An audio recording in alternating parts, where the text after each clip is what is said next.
berbagi kajian dari Ustadz Iqbal. Kami dengar Pak Ustadz Iqbal mau menyampaikan satu bahasan tentang surat At-Taubah ini. Surat At-Taubah, iya. ya. Nah, di surat At-Taubah ini kalau kita baca banyak ayat itu adalah tentang perintah berperang dan ketentuan. Betul. Kewajiban berperang ya. Iya, iya. Nah, ini kan perlu dipahami oleh kita yang awam dan masyarakat. Ini apa konteksnya kan? Iya. Nah, lalu bagaimana melihatnya untuk situasi kekinian ya? Ini bisa disalahpahami apa tidak begitu betul, kan? Betul, Nah, betul. Lalu orang-orang yang dikecualikan di situ juga disebut ya, dengan sangat sedikit orang yang dikecualikan. Nah, betul. ini juga mungkin kita perlu mendengar bahasan tentang ini. Walaupun At-Taubah ini juga menyinggung tentu soal-soal lain ya, tapi yang mengenai perintah dan kewajiban berperang itu cukup banyak di situ ya. Cukup banyak. Nah, itu Ustaz. Kami silakan Ustadz Iqbal. Baik. Untuk berbagi ilmunya, berbagi kajiannya. Bismillahirrahmanirrahim. Allahumma salli ala Sayyidina Muhammad wa ala ali Sayyidina Muhammad. Rabbi ighfirli wa liwalidayya warhamhuma kama rabbayani shaghira. Assalamualaikum warahmatullahi wabarakatuh. Waalaikumsalam warahmatullahi wabarakatuh. Alhamdulillah. Alhamdulillahi wa kafa wassalatu wassalamu ala Sayyidina Muhammadinil Mustafa wa ala alihi wa ashabihi min ahli tuqa wal wafa. Subhanaka la ilma lana illa ma 'allamtana innaka antal alimul hakim. Allahumma rzuqna fahman nabiyyin wa hifdzal mursalin wa ilhamal malaikatil muqarrabin bi rahmatika ya arhamar rahimin. Amma ba'du, dalam rangka kita tambah pendekatan diri kita kepada Allah Subhanahu wa taala dalam rangkaian kajian ilmu yang insya Allah pada sesi ketiga, pada perjumpaan yang ketiga ini kita akan membahas tentang apa, bagaimana dan segala ketentuan tentang konsep berperang atau berjihad di jalan Allah Subhanahu wa taala yang kita titik beratkan pada surah At-Taubah. Di dalam surah At-Taubah banyak sekali kumpulan ayat-ayat yang berbicara tentang tata cara, mekanisme, ketentuan-ketentuan dari Allah dan Rasul-Nya terhadap umat Islam soal berperang, berjuang di jalan Allah Subhanahu wa taala. Di dalamnya ada ayat yang ke-29 pada surah At-Taubah, yaitu adalah a'udzubillahi minasyaitonirrajim. Bismillahirrahmanirrahim. Qatilul ladzina la yu'minuna billahi wala bil yaumil akhir wala yuharrimuna ma harramallahu wa rasuluhu wala yadinuna dinal haqqi minal ladzina utul kitab hatta yu'tul jizyata an yadin wa hum saghirun. Shadaqallahul azim. Di ayat ini satu di antara sekian banyak contoh ayat yang di dalamnya memiliki satu substansi keterangan tentang perintah dari Allah untuk kita berperang, mengupayakan, mengusahakan, mengikhtiarkan dari apa yang Allah berikan dalam rupa kekuatan baik jasmani atau rohani umat Islam untuk memperteguh keimanannya melalui jalur berperang. Lalu kemudian yang menarik adalah kalau kita melihat ini ayat ini apabila kita kaji melalui tafsir, tafsir yang kita gunakan adalah tafsir Ibnu Katsir, Syekh Al-Imam Al-Hafiz Ibnu Katsir. Ayat ini menerangkan tentang satu perintah dari Allah Subhanahu wa taala untuk kita orang-orang yang beriman memberikan satu penegasan, memberikan satu pernyataan sikap terhadap mereka orang-orang yang tidak percaya kepada Allah Subhanahu wa taala dan juga hari akhirat.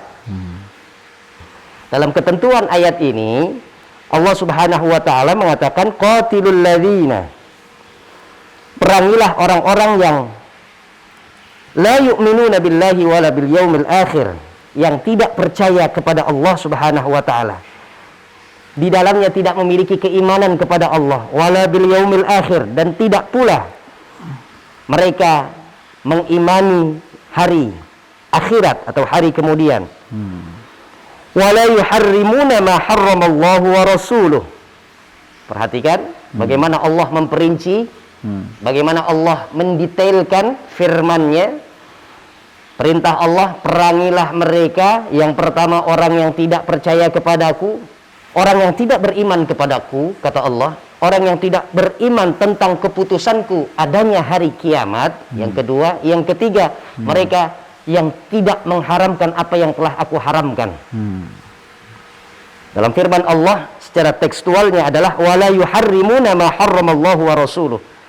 Yang diharamkan oleh ajaran agama Islam, baik firmanku ayat Al-Quran atau keterangan hadis-hadis Rasulku, hadis Nabi besar Muhammad Sallallahu Alaihi Wasallam, atau bahkan yang tidak diharamkan, yang diharamkan oleh para rasul-rasul sebelum Rasulullah Sallallahu Alaihi Wasallam. Dan yang keempat dilanjutkan wala yadinuna dinal haqq, dan mereka tidak beragama dengan agama yang benar. Apa yang Allah maksud agama yang benar di sini? Dinul Islam. Sebagaimana yang kita minta kepada Allah Subhanahu wa taala. Acap kali kita sholat. Di dalam ayat ke-29 surah At-Taubah ini, wala yadinuna dinal haq, sebagai target untuk orang Islam perangi kelompok-kelompok, yaitu yang keempat ini, wala yadinuna dinal haq, perangilah mereka orang-orang yang tidak beragama dengan agama yang benar, yaitu agama Allah, Al-Islam. Ini yang keempat. Menjadi target untuk kita perangi adalah mereka orang-orang yang tidak menganut ajaran agama yang benar, ajaran agama Allah Subhanahu wa taala. Dari kelompok siapa mereka yang disifati oleh Allah Subhanahu wa taala tidak menganut ajaran agamanya Allah, tidak menganut keyakinan-keyakinan yang benar? Minalladzina utul kitab, yaitu mereka adalah orang-orang yang diberikan Alkitab. Orang-orang terdahulu ketika diutus di tengah-tengah kehidupan mereka, ada seorang nabi, ada seorang rasul, ditambah lagi dengan Alkitab. Kitab-kitab yang dibawa oleh Allah Subhanahu wa taala, diturunkan oleh Allah Subhanahu wa taala, dibawa dalam konsep dakwah para nabi dan rasul-rasul Allah.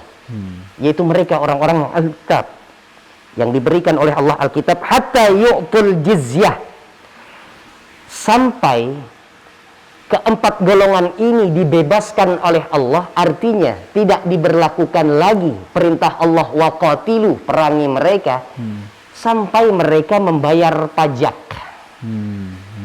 Nanti kita akan masuk siapa saja orang-orang yang masuk ke dalam konteks ini ayat. Jadi artinya bukan hanya mereka orang-orang yang dikatakan non-muslim lantas secara membabi buta umat Islam memerangi mereka dalam keadaan apapun, dalam kondisi apapun. Siapakah mereka, yang tua atau yang muda, yang perempuan atau yang laki-laki, dalam keadaan mereka menggunakan senjata atau mereka dalam keadaan tangan kosong. Nanti insya Allah akan kita bahas. Pembayaran pajak ini tidak dalam artian surah yang tadi baru kita baca, karena surah yang baru saja kita baca, surah At-Taubah ayat ke-29 ini, pajak yang dimaksud adalah pajak untuk kehidupan orang-orang minoritas, orang non-muslim yang hidup di tengah-tengah negeri muslim yang banyak, yang mayoritas kelompok besar. Kelompok besar, mereka yang lebih dominan. Sehingga ada tempo lalu pun di zaman Rasulullah Shallallahu Alaihi Wasallam diberlakukan jizyah, adanya pajak. Untuk apa? Mengamankan orang-orang yang hidup berdampingan dengan para sahabat, orang-orang Islam, dikala Nabi masih hidup, mereka terjamin harta benda, jiwa, dan semua kehormatannya. La haula wala quwata illa billah. Wahum saghirun, yang kesemuanya itu apabila mereka sudah membayar jizyah dengan patuh, mereka akan dalam keadaan tunduk. Artinya apa? Kalau sudah demikian, maka apapun saja yang menjadi kepentingan dan kebutuhan orang-orang minoritas dalam sebuah negeri yang besar, dipadati, ditinggali, dihuni oleh orang-orang Islam, maka mereka terbebas. Maka mereka terbebas. Di dalam Al-Quran, kalimat perang Allah pernah gunakan dengan kata uqtulu, bunuhlah mereka. Atau seperti ayat 29 yang baru saja kita baca, waqatilu, perangi.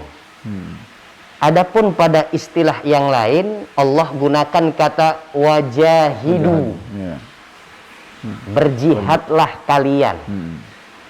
Makna yang hampir serupa apabila kita sesuaikan dengan konteks keadaan ketika firman Allah itu turun, maka serupa itu akan menjadi kalis, sehingga ada perbedaan. Meskipun katanya perangilah, bunuhlah, berjihadlah, hampir serupa dia, tapi nggak semakna.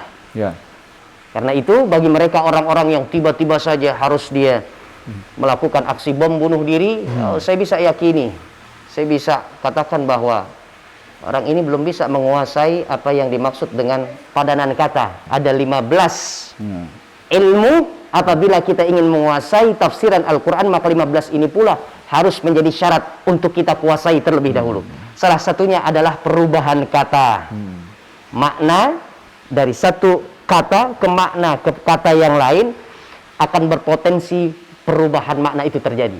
Yaitu ada ilmu nahwu, ilmu sharaf, ilmu lughat lebih awal, ilmu bahasa. La haula wala quwata illa billah. Karena itu saya ingin sampaikan bahwa di dalam surah At-Taubah ini digunakan oleh Allah Subhanahu wa taala adalah waqatilu. Ada ayat yang Allah gunakan sebagai firman-Nya dengan kata uqtulu, bunuh, jahidu, berjihadlah kalian. Nah, di sekalian kan ada juga di ayat di surat lain, Ustaz, yang menggunakan kata perang atau berperang, itu nampak Allah kasih syarat yang harus diperang itu adalah orang yang memerangi umat Islam. Ya, betul. Jadi di dalam surah Al-Baqarah itu ada. Ya. Jadi kalau itu kan ada syarat untuk ya dibolehkan berperang itu adalah kalau orang itu memerangi kita. Betul. Tapi kalau orang itu tidak memerangi kita, kita tidak boleh memerangi. Betul. Gitu, Ustaz, ya? Iya, betul. Nah, itu nanti kita akan masuk itu makanya pada perlu subjudul ketentuan-ketentuan perintah Allah untuk berperang. Oh iya. Kapan waktu untuk kita bergerak, langkah kaki kita memulai untuk kita berperang? Nah, ini ada sesuatu yang memang harus kita tanamkan lebih awal ini tentang keyakinan kita. Kapan harus berperang? Sebab kalau kita tidak urai secara detail, maka orang akan menafsirkan secara pribadi yang tentunya dengan hawa nafsunya. Ketika dia baru baca, maka dia langsung, wah kalau begitu saya harus keluar rumah bawa parang ini. Makanya penting ini mengkaji At-Taubah ini. Numpuknya ayat-ayat perang memang di dalam surah At-Taubah. Numpuk di dalam surah At-Taubah. Karena itu bedanya surah At-Taubah dengan surah-surah yang lain. Surah At-Taubah tidak diawali dengan kata basmalah. Iya, nggak pakai bismillah. Betul itu. Tidak digunakan kata basmalah pada permulaan membuka ayat bara'atum minallahi. Itu pangkal ayat daripada surah At-Taubah. Kenapa demikian? Banyak nazar, banyak pandangan dari para ulama-ulama bahwa yang paling ngetren pandangan ulama bahwa surah At-Taubah ini banyak menyingkap tentang ketentuan-ketentuan dan ayat-ayat soal peperangan, soal jihad. Di dalam berjihad kepada Allah, ketika sudah berhadapan dengan musuh Islam, katakan musuh Islam karena memang mereka gerakannya, kehidupannya selalu senantiasa melakukan strategi-strategi busuk untuk bagaimana caranya menciderai Islam dan umat Islam, sekaligus simbol-simbol Islam. Karena itu dalam teks peperangan tidak ada yang namanya menggunakan kata Ar-Rahmanir Rahim, sifat Allah yang maha lembut, maha rahman, maha pengasih dan penyayang.